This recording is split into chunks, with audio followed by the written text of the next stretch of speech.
சவாலான கல்லீரல் மாற்று அறுவை சிகிச்சையை 1.5 வயது குழந்தைக்கு வெற்றிகரமாக செய்து கோவை ராமகிருஷ்ணா மருத்துவமனை சாதனை.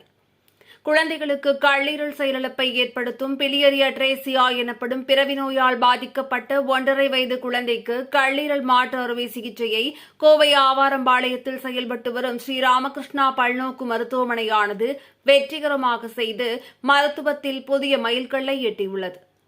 ஸ்ரீராமகிருஷ்ணா மருத்துவமனையில் அனுபவம் வாய்ந்த கல்லீரல் மாற்று அறுவை சிகிச்சை நிபுணர்கள், குழந்தைகள் மயக்க மருந்து நிபுணர் மற்றும் பச்சிளம் குழந்தைக்கான தீவிர சிகிச்சை நிபுணர்களை கொண்ட குழு இச்சிகிச்சைக்காக வெற்றிகரமாக செய்துள்ளனர்.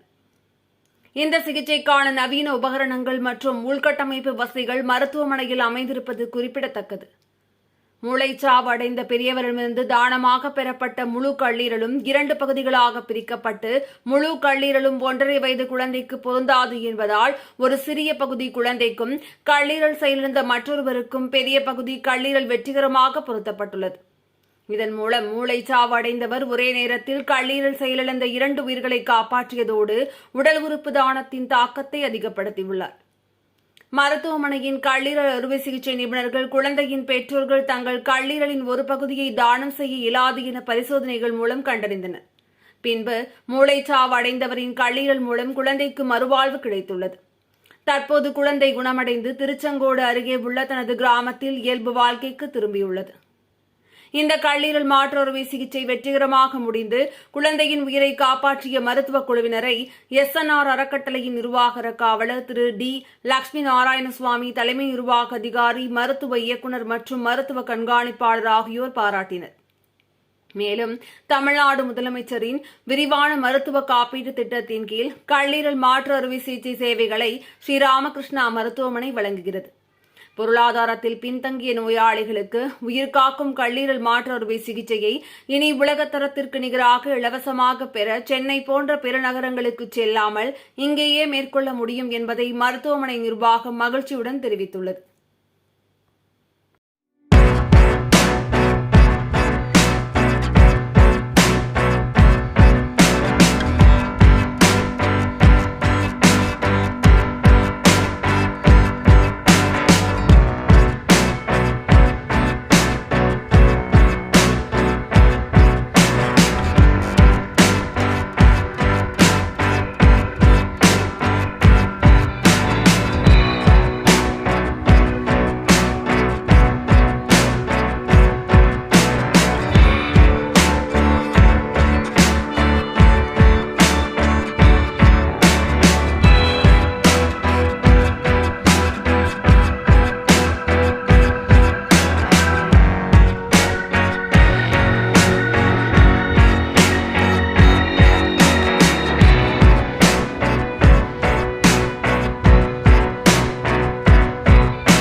என் பேர் doctor Anand Bharathan, liver operation பண்ணுற டாக்டர்.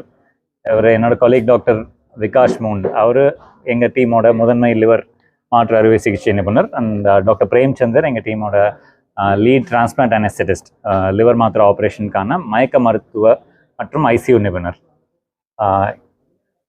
நீங்கள் கேள்வியாக கேட்குறீங்களா இல்லை நாங்கள் என்ன பண்ணணும்னு உங்களுக்கு சொல்லணுங்களா? ஓகே, ஒரு 1.5 வயசு குழந்தைக்கு லிவர் மாத்திரை ஆப்ரேஷன் பண்ணியிருக்கோம். அப்பா அம்மா கொடுத்து பண்ணுறது தான் usual living donor liver transplantation. அது எங்களோட வியூ பாயிண்டில் ரிலேட்டிவ்லி ஈஸியான ஆப்ரேஷன் நினைக்கிறோம். பிகாஸ் குழந்தை ரொம்ப மோசமாகிறதுக்கு முன்னாடி ஒரு ஹெல்த்தியான பேரண்ட்ஸ் கிட்டேருந்து லிவரோட ஒரு அப்பாவோட லிவரோ அம்மாவோட லிவரோ ஒரு 1/3 லிவர் எடுத்து குழந்தைக்கு மாற்றி வச்சிட முடியும். பட் அன்ஃபார்ச்சுனேட்லி சில குழந்தைங்களுக்கு லிவர் வியாதி இருக்கும். அவங்க அப்பா அம்மா லிவர் கொடுக்க முடியாத நிலைமையில் இருப்பாங்க. ஸோ அவங்கள கால நேரம் தெரியாத மாதிரி ஒரு வெயிட் லிஸ்ட்டில் போட்டுட்டு லிவர் இந்த மூளைச்சாவு லிஸ்ட்டில் மூளைச்சாவு அடைஞ்சவங்க லிவரை தானமாக கொடுக்குறாங்க. அந்த வெயிட்டிங் லிஸ்ட்டில் பதிவு பண்ணி வச்சுட்டு குழந்தை வெயிட்டிங் லிஸ்ட்டில் மேனேஜ் பண்ணி அதுக்கப்புறம் மூளைச்சாவு அடைந்த ஒரு நோயாளியை வந்து தானத்துக்கு முன் வரும்போது அதை ஸ்டேட் கவர்மெண்ட் வந்து அந்த லிவரை இந்த குழந்தைக்கு அலோகேட் பண்ணுவாங்க. ஒரு பெரிய லிவரை எடுத்து இந்த குழந்தையோட வயிற்றுக்குள்ளே வைக்க முடியாது. ஸோ லிவரோட ஒரு 1/3 to 1/2 ஆஃப் த லிவர், குழந்தையோட வெயிட் எவ்வளோ இருக்குமோ இந்த குழந்தைக்கு 1/3 ஆஃப் த லிவர் எடுத்திருக்கோம். அந்த லிவர் மூளைச்சாவு அடைந்த ஒரு நோயாளிக்கு நிறையா பிளட் ப்ரெஷர் மாற்றங்கள், லிவரோட குவாலிட்டியில் மாற்றங்கள் இதெல்லாம் இருக்கும். அது எல்லாத்தையும் அசஸ் பண்ணி அதுக்கான தகுந்த நடவடிக்கைகள் அதை பத்திரமா வச்சுருக்கிறதுக்கு எடுத்து அந்த மாதிரி மயக்கம் கொடுப்பாங்க, மயக்க நிபுணர். அப்புறம் நாங்கள் வந்து அந்த லிவரை ஸ்ப்ளிட் பண்ணுவோம். அதாவது மூளைச்சாவு அடைஞ்ச ஒரு லிவரை ஒரு நோயாளியோட ஒரு டோனரோட லிவரை வந்து ஸ்ப்ளிட் பண்ணி 3ல் ஒரு பகுதி செக்மெண்ட் 2, 3 அப்படின்னு சொல்லி லிவரில் 2 செக்மெண்ட் இருக்குது. மொத்தமாக லிவரில் 8 செக்மெண்ட் இருக்குது. அதில் 2 செக்மெண்ட்ஸை மட்டும் எடுத்து இந்த குழந்தையோட பழைய லிவரை ரிமூவ் பண்ணிவிடுவோம், கம்ப்ளீட்டாக எடுத்துகிட்டு மாற்றி வைப்போம். ஸோ டெக்னிக்கலி இது வந்து ஒரு லிவிங் டோனர் டிரான்ஸ்பிளான்ட், உயிருள்ள அப்பா அம்மாவோட லிவரை எடுத்து வைக்கிற மாதிரினாலும் லாஜிஸ்டிக் சேலஞ்சஸும் medical challenges of a brain dead பர்சனோட லிவர் அதை ஸ்ப்ளிட் பண்ணி வைக்கிறதுனால இது இன்னும் technically and logistically more difficult kind of transplant. இதில் successful outcomes outside tier 1 city in India, metros தவிர ஒரு சக்ஸஸ்ஃபுல்லான அவுட்கம்ஸ் இருக்கிறது ரொம்ப கம்மி தான். அதுக்கு ரொம்ப ரொம்ப நல்ல ஸ்ட்ராங் டீம் தேவை. இதை பற்றிய புரிதலும் இதில் நல்ல தேர்ச்சியும் ட்ரைனிங் எக்ஸ்பீரியன்ஸ் இருக்கிற ஒரு டீம் எங்கள் ஹாஸ்பிட்டலில் இருக்குது. அதனால் இந்த குழந்தைக்கு அப்பா அம்மாவால் லிவர் டொனேட் பண்ண முடியலைனாலும் வெயிட்டிங் லிஸ்ட்டில் இந்த மாதிரி ஒரு லிவரை ஸ்ப்ளிட் பண்ணி டிரான்ஸ்பிளான்ட் பண்ணியிருக்கோம். 6 மாதத்துக்கு முன்னாடி ஆப்ரேஷன் நடந்தது. குழந்தை நல்ல முறையில் ரெக்கவர் ஆகி வீட்டுக்கு போய் இப்போது அதோட இயல்பு வாழ்க்கைக்கு திரும்பியாச்சு. நோய் திரும்பியும் வராது. குழந்தையால் நார்மல் லைஃப் லீட் பண்ண முடியும். அஃப்கோர்ஸ் ஒரு மாத்திரை சாப்பிட வேண்டியிருக்கும் லைஃப் லாங். பீரியாடிக்காக ரத்த டெஸ்ட் பண்ணி எங்களுக்கு காமிக்க வேண்டியிருக்கும். குழந்தைங்க டாக்டரோட கேருக்கு இப்போ அனுப்பிச்சிட்டோம். இப்போ எங்களோட பீடியாட்ரிக் டீம்லேருந்து தான் அந்த குழந்தைய பார்த்துக்குறாங்க. நார்மலான அடல்ட்ஹுட்டுக்கு சைல்டு வளர்ந்துடும், ஸ்கூலுக்கு போக முடியும், விளையாட முடியும். இந்த லிவர் நல்லா வேலை செய்யும். பெருசாகி ஒரு இயல்பு வாழ்க்கை, நார்மலான குடும்ப வாழ்க்கையில் இருக்க முடியும், கல்யாணம் பண்ணிக்க முடியும், குழந்தை பெற்றுக்க முடியும். லிட்ரலி இந்த நோய் வந்து டிரான்ஸ்பிளான்ட் சக்ஸஸ்ஃபுல்லாக நடந்துருச்சு அப்படின்னா குணமடைந்த மாதிரி தான். ஸோ இந்த மாதிரியான ஸ்ப்ளிட் லிவர் டிரான்ஸ்பிளான்டேஷன் பண்ணுறதுக்கான வசதி இந்த ஹாஸ்பிட்டலில் இருக்குது. அதுக்கான ரொம்ப நல்ல டீம்ஸ், எல்லா டீம்ஸும் ஒரே இடத்துல அமைஞ்சிருக்கு அப்படின்னு சொல்கிறது. அதுக்காக தான் இந்த பத்திரிகையாளர் சந்திப்பை கேட்டுக்கிட்டோம். நீங்கள்லாம் வந்ததுக்கு ரொம்ப நன்றி. ஆப்ரேஷனோட காஸ்ட் ரஃப்லி ஒரு 12 to 15 lakhs ஆகும் குழந்தைங்களுக்கு டிரான்ஸ்பிளான்ட் பண்ணுறதுக்கு. பட் காப்பீடு திட்டம் இருக்கிற குழந்தைங்களுக்கு பணமே கொடுக்க வேண்டியதில்லை. பிகாஸ் அது கம்ப்ளீட்டாகவே காப்பீடு திட்டத்தில் கவர் ஆகிடும். அஃப்கோர்ஸ் அந்த குழந்தையோட முதல் ஆப்ரேஷனுக்கு முன்னாடி இருக்கிற செலவுகள் காப்பீடு திட்டத்தில் வர்றது கிடையாது. ஸோ ஒரு 30,000-40,000 rupees அந்த குழந்தை ஃபிட்டாக இருக்க ஆப்ரேஷனுக்குன்னு டெஸ்ட் பண்ணுறதுக்கு தேவைப்படும். அந்த பணம் செலவு பண்ண வேண்டியிருக்கு. செலவு பண்ண முடியாத குழந்தைங்களுக்கு சப்போர்ட் பண்ணுறதுக்கு எங்கள் ட்ரஸ்ட்லேயும் டோனர்ஸ்கிட்டையும் நாங்கள் ஃபண்ட் ரைஸ் பண்ணுறோம். ஸோ அந்த சைல்டோட ஃபிட்னஸ் இது பண்ணிவிட்டு நம்ம காப்பீடு திட்டத்துக்கு அனுப்பிச்சோம்னா கம்ப்ளீட்டாக அதை அடிஷ்னலாக எக்ஸ்பெண்டிச்சர் இல்லாமல் பண்ணிட முடியும். காப்பீடு திட்டத்துக்குள்ளேயே போக வேண்டியதில்லை, இங்கேயே இருக்க முடியும். அப்பா அம்மா வேலையை விட்டுட்டு ஒரு வருஷம், வெயிட்டிங் டைம் 1 year இருக்குது இந்த லிவர் கிடைக்கிறதுக்குன்னா, ஒரு வருஷம் வேறு ஊரில் போய் உட்காந்துருக்க வேண்டியதில்லை, அவங்க வேலையை இழக்க வேண்டியதில்லை. ஆப்ரேஷனுக்கு பின்னாடி 3-4 மாதம் வெளியூரில் உட்காந்துருக்க வேண்டியதில்லை. ஒவ்வொரு தடவையும் இங்கேருந்து சென்னைக்கோ வேறு ஏதோ ஒரு மெட்ரோ சிட்டிக்கோ போய் ஆஃப்டர் கேருக்கு போக வேண்டியதில்லை. அது எல்லாமே கோயம்புத்தூர்லேயே இருக்கிறதுனால இது ஒரு ரீஜனல் சென்டர் மாதிரி டெவலப் ஆகிடும்னு நாங்கள் நினைக்கிறோம். மற்ற பெரியவங்களுக்கு எப்படி லிவர் எஃபெக்ட் ஆகுதோ மற்ற நோய்கள்னால அதே மாதிரி லிவர் எஃபெக்ட் ஆகலாம். அது வராமல் இருக்க தடுப்பூசிகள் எங்கெல்லாம் இருக்கோ அங்கே எங்கள் குழந்தைங்க டாக்டர் அதுக்கு தடுப்பூசியெல்லாம் குழந்தைக்கு போட்டு விட்டுடுவாங்க. ஸோ அதை தவிர இந்த பேரண்ட்ஸ்க்கு ஏற்கனவே குழந்தைக்கு ஒரு லிவர் நோய் இருந்து ஆப்ரேஷன் பண்ணியிருக்குன்னு தெரியறதுனால will be always extra cautious. So in fact இந்த இன்சிடென்ஸ் ஆஃப் அதர் டிசீசஸ் வந்து இந்த குழந்தைங்களுக்கு ரொம்ப கம்மியாக தான் இருக்கும். they'll be very careful. ஒரு ஸ்மாலஸ்ட் சிம்டம் இருந்தால் கூட இங்கே வந்துடுவாங்க, திரும்பியும் டாக்டர் பார்த்துப்பாங்க. So they more safer actually.